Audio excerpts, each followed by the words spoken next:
आज के इस इतिहास की एक सच्ची घटना पर आधारित वीडियो में, जिसका नाम है लाल मंदिर का इतिहास। ये समय मुगल शासन का सन 1655 की बात है, जब भारत में शाहजहां का शासन हुआ करता था। उस समय किसी भी मंदिर को बनवाने की कल्पना तो दूर, किसी जैन प्रतिमा या मुनि के दर्शन भी दुर्लभ थे। उस समय शाहजहां लाल किले में रहकर देश पर शासन करते थे और उनके सैनिकों की छावनी खूनी दरवाजे तक खुले मैदान में थी। एक दिन सेना के एक जैन सैनिक रामचंद्र को कहीं से भगवान पार्श्वनाथ की एक दुर्लभ प्रतिमा प्राप्त हो गई।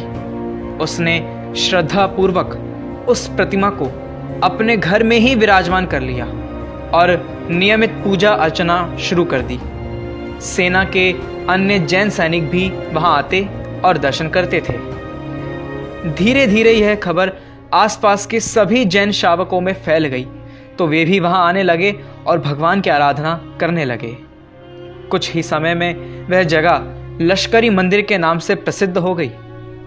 शाहजहां एक क्रूर राजा था। उसने अनेक मंदिर ध्वस्त करवाए थे। ऐसा नहीं है कि उसे इस बात का पता नहीं था, लेकिन उसने अपने सैनिक के इस कार्य को नजरअंदाज कर दिया। सन 1658 शाहजहां को कैद करके उसी का बेटा औरंगजेब राजा बन गया।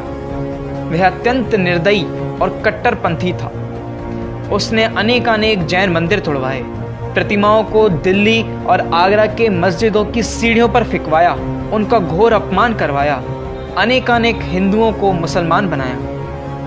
भला ऐसे निर्दयी जैन धर्म विरोधी औरंगजेब को लाल किले के लाहौर दरवाजे से स्पष्ट दिखाई देने वाला मंदिर कैसे सहन होता?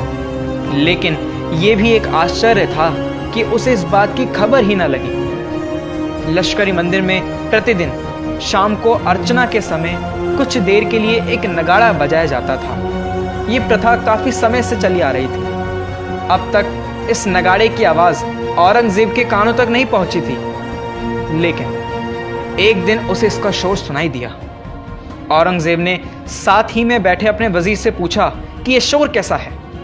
वजीर को मालूम था कि ये जैन सैनिक के ही घर में बने मंदिर में बजने वाले नगाड़े का एक शोर है। वह भी अचंभित था कि आज तक इसका शोर नहीं सुनाई देता था, तो आज कैसे? तब उसने बादशाह को उत्तर दिया, आपके एक इशारे पर मर मिटने वाले सैनिकों के घर में शाम के समय थोड़ी देर के लिए एक नगाड़ा बजता है। औरंगजेब का क्रोध शांत हुआ।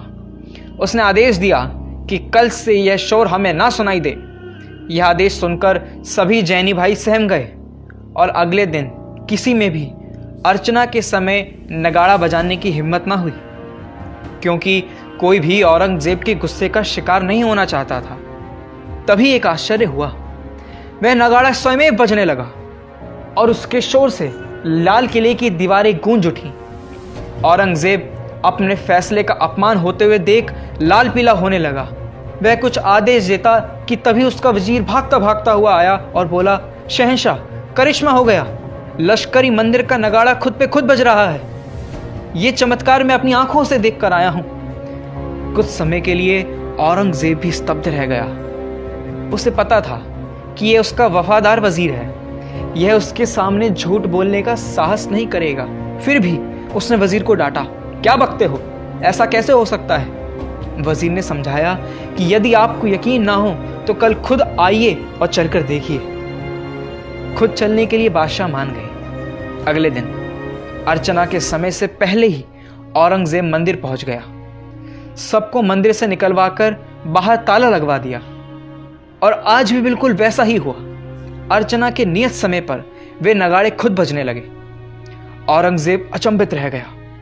उसी क्षण उसने ताला खुलवाया और अपनी आंखों से उसने स्वयं वे नगाड़े बजते हुए देखे। यह देख वह दंग रह गया। उसने उसी समय शाही फरमान जारी किया, इस बुतखाने में नौबत बदस्तूर बजने दो, फैजाने इलाही पर बंदिश नहीं लगाई जा सकती, अर्थात कि इस मंदिर में यह नगाड़ा बजने दो, चमत्कारों पर किसी की बंदिश नहीं है।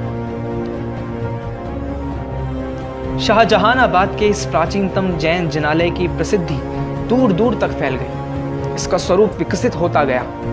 यह दिल्ली का पहला मंदिर था जो किसी सैनिक के घर में बनाया गया था, इसलिए इसे लश्करी मंदिर भी कहा जाने लगा था।